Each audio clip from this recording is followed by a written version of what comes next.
I have no notes. Where's my notes? Hey, kia ora. Helen Brahms here, coming to you live from Surprise in Arizona. Hope you're having a super fantastic sparkling day. Welcome to Porchlight Letters podcast number 2207, The Art of Enough. Sorry, I just realized I didn't have my notes up, so I was frantically looking for them. So there comes a moment when you realize enough really is enough. Not in a defeated way, but in a freeing way. Enough effort, enough striving, enough input for a day. It's the art of drawing a gentle line and saying, I am here, I am enough, this is enough. And this came about because I've had a very busy day. My day has been crazy, a little on the crazy side. So I happened to wake up this morning at 4:13 a.m. The clock said. Had to go, bathroom break and all that sort of stuff. So I got back into bed. Got back into bed and I thought, I'm not going to go back to sleep because the alarm's going to go off in less than an hour. So I'm just going to get up. And then I suddenly thought, hang on, I can go and because I was trying to time everything because at 9 o'clock this morning Pacific time, Alec Hormozy was doing his book launch for $100 million Money Models. Was the name of the book. It's his third in a series. And I was planning to be live on that at 9 o'clock. And so I thought, and I had a pork loin that I wanted to slow cook for some pulled pork. And so I thought, well, hang on. If I get up and I do that because of the size of it, and I was doing the math in my head, I said, I can get this done before 9. Yes. So jumped out of bed, got dressed and all that sort of fun stuff and ran down to the kitchen. And actually, no, at that point I just left the PJs on. So I did all the food prep in PJs. That's right.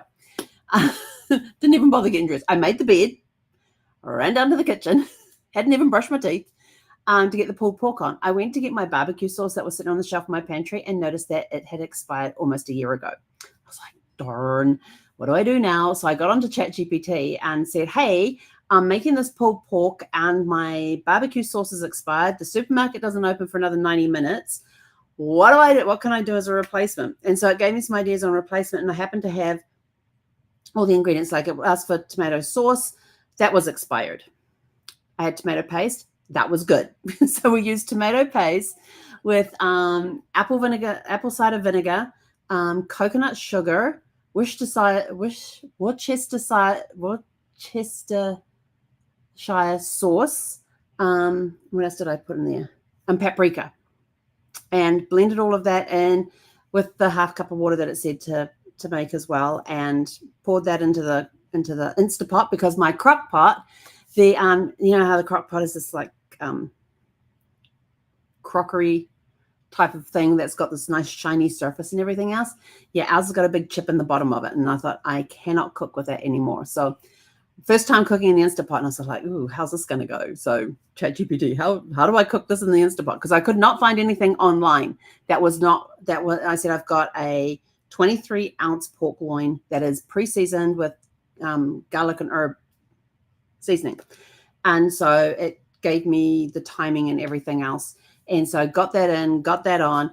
And then I thought, okay, it's 4:45 that went in. It's going to take 3.5 to 4 hours. So I put it on for 4 hours because they said that the Instapot as a slow cooker cooks slower, doesn't get up to the same temperature that a crock pot does.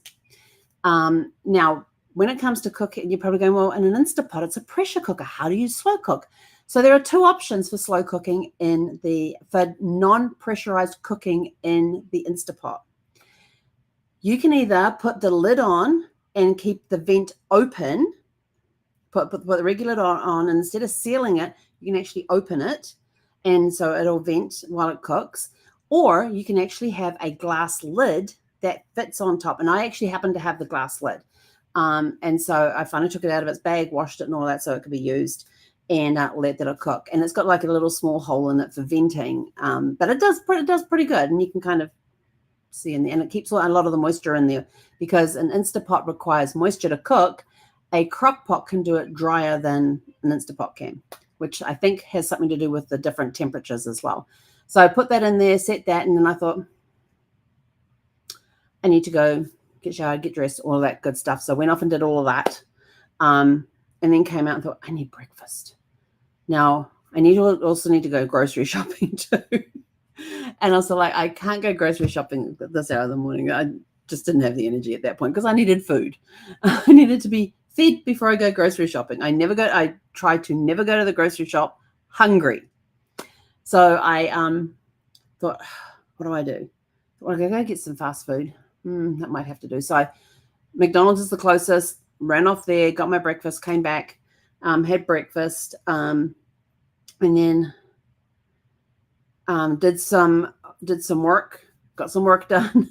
So by the time I sat, and then I thought, hang on, they're doing the book launch live on YouTube. I thought, I wonder if I can get my laptop to hook up to the TV and broadcast it on there, so I don't have to sit here and watch it, or sit. I can sit comfortably on the couch. And I'm messaging backwards and forwards with a friend of mine who was also watching it as well. And so I sat down on the laptop. I brought up the link. There's a little button up there that says connect to, what did it say? It said that you can, the cast tab. And it looks for the devices that you can connect to. And so I hit the one for my Fire Stick TV out there in the family room. And it connected. Oh, this is great. This is great. So I could have and the chat was just going. You couldn't read anything on the chat. You couldn't read anything. I mean, even if you typed anything, it would be gone before you could even see where, the chat was constantly going like this. It was just scrolling as people were typing stuff, and there's so many people on. So 9 o'clock, it starts. There's great information coming out of there. I had arranged to meet. I had somebody who was interested in purchasing sparkles, and we had arranged to meet around 11:30-ish. Well, I said I was going to head over around 11:30 to the RV. I suddenly realized at one point that it's 11:30 and this is still going. And I'm messaging my friend backwards. My friend and I are messaging backwards and forwards on all of this. And so I said, I got to leave. I got to go see these people to show them sparkles and all of that. So I left everything on. Sent them the address of the place, like 5 maybe 10 minutes. And I knew that they had like a 20 to 30 minute drive from where they live to where the RV is parked. 5 minutes later, they text back to say, oh, we're sitting here at the gate waiting. I'm like, wait, what? What they had done, so I found out later on, is that they knew the area where it was going to be, and they didn't want to have to wait to do all the drives. So they went and drove around the area and, I don't know, ran errands or what, I don't know. But were in the area. So when they got the text message, they just drove straight over to the facility. And I says, okay, I'll be there in 10 minutes. And 9 minutes later, I was there. We went back to the RV. We walked all around the outside, talked to them about it and all of that sort of thing.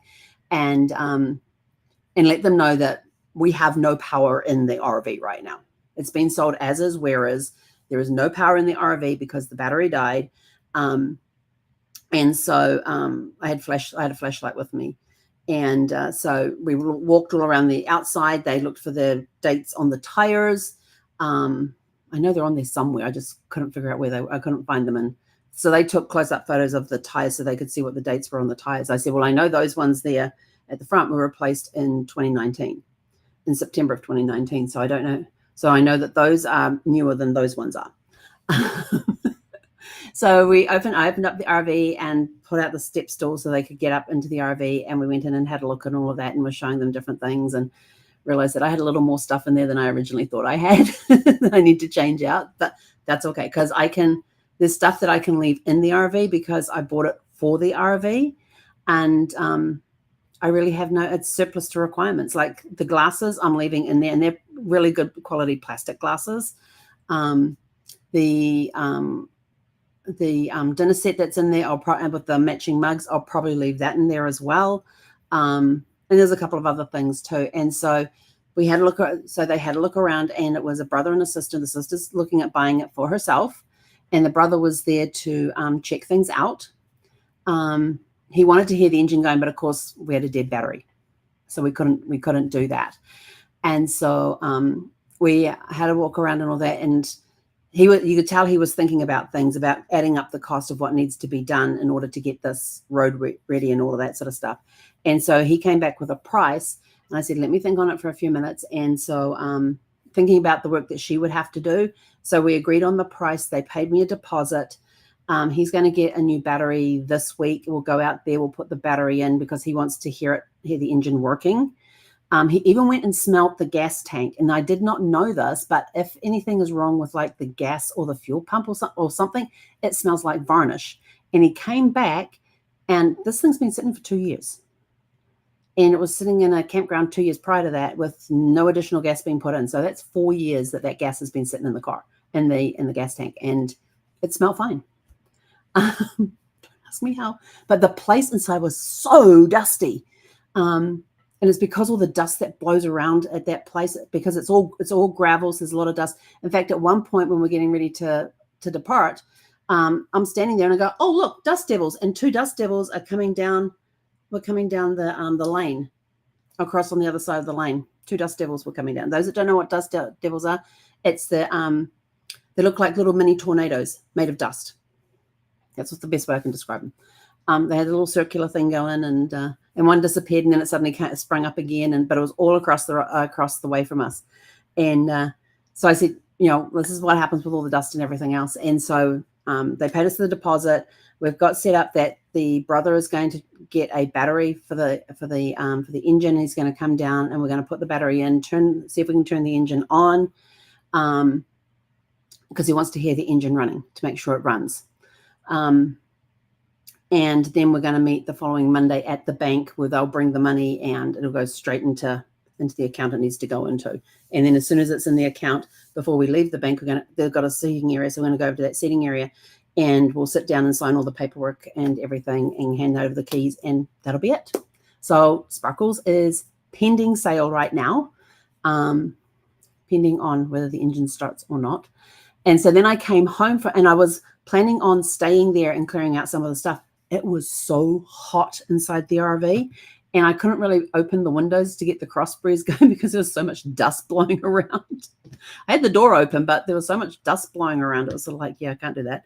But I've shown them all underneath the cabinet, the things all under the lockers, all underneath. And I came across one and went, oh, there's a lot of stuff in here to clear out. So we'll get that all sorted. And she says, look, you don't even need to do anything. She says, I've got grandkids that can come in and they can clear the stuff out and all of that sort of thing. I says, no. I said, I need to take out. She says, just take out the stuff that you need to take out, like personal stuff. And she says, the rest of it, we'll clean it out. I was like, nope, not going to do that for you. I'm going to take out the stuff. I'm going to take out the trash, and I'm going to take out my stuff as well. So, because there's still some food stuffs in there that I don't want to leave behind.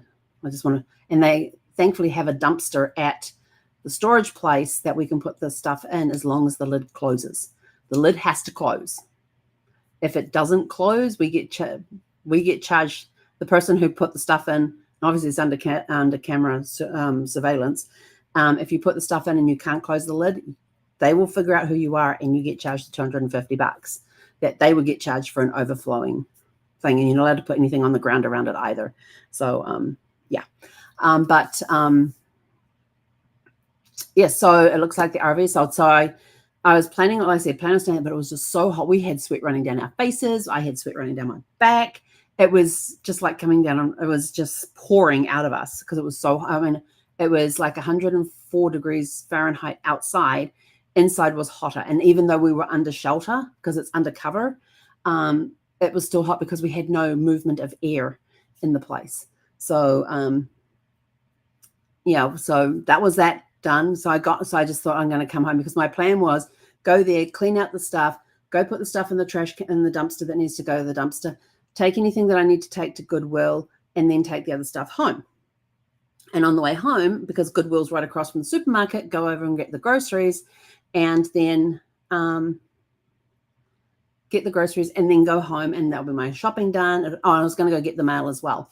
So I was going to get the mail, do the shopping, drop stuff off at Goodwill, clear out the RV. But yeah, so it was sort of like, yeah, it didn't happen. So I came home and the book launch thing was still going. And I was like, oh my gosh. And it is still currently going. They started at 9 o'clock this morning. It is now 6:15 and they are still, yeah, they're still going. I can hear them on the TV in the other room. So I just basically spent the afternoon on the couch recovering from the from the exhaustion at this place. And the funniest thing that happened is they're doing some roadworks around the place. So you have the 2 lanes, one in each direction, and the other side they have resealed that, and they're making it wide. They're widening the road. Dumbbell here. I get to the stop sign. I go across the 2 lanes of traffic and down. I thought, this is really weird. Down onto the new asphalt. And then I suddenly realized, oh, this is the new road. I'm not supposed to be on that. So I then had to find a point to get back up on the road. I don't know what the brother and sister thought when they saw me do that, because they followed me out, because I had to let them out through the gate. So I don't know what they thought. And they saw me go across the road down onto the new thing and then come back up again. Oh my gosh. I was like, okay. Yeah, the brain's had enough. So I got home. They were still going, chatting backwards and forwards with my friend most of the afternoon about this stuff. And then the book launch broke the world record for a nonfiction book launch. They smashed it. When I last saw, they were at 2.7 million, over 2.7 million copies sold. They actually now had a person there from the Guinness World Book of World Records, and they actually got presented a certificate while I was away at the RV for smashing that record. It's now sitting at 2 points, and that was over 2 million then, and now it's at 2.7 of this book. And I got notification today that my copy of the book is on its way, because I pre-ordered the book, and they sent me a tracking number and everything, and I thought, this is pretty cool. So I'll get that sometime this week, but I'm looking forward to getting it. So the pulled pork came out beautifully. So that I had to cook it just a little bit longer, but I was able to stand there in the kitchen and watch everything going on. So I missed nothing when I was there in the kitchen. And I got all the pork pulled and everything else and put it back into the Instapot with the lid on the keep warm cycle, because it helps the pork absorb some of the juices and things.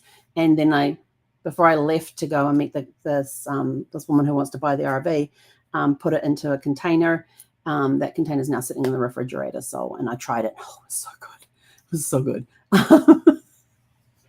But so that turned out really well. Came home, had lunch, and basically I've spent the rest of the afternoon just on the couch, just recovering and drinking copious amounts of waters, drinking some electrolytes.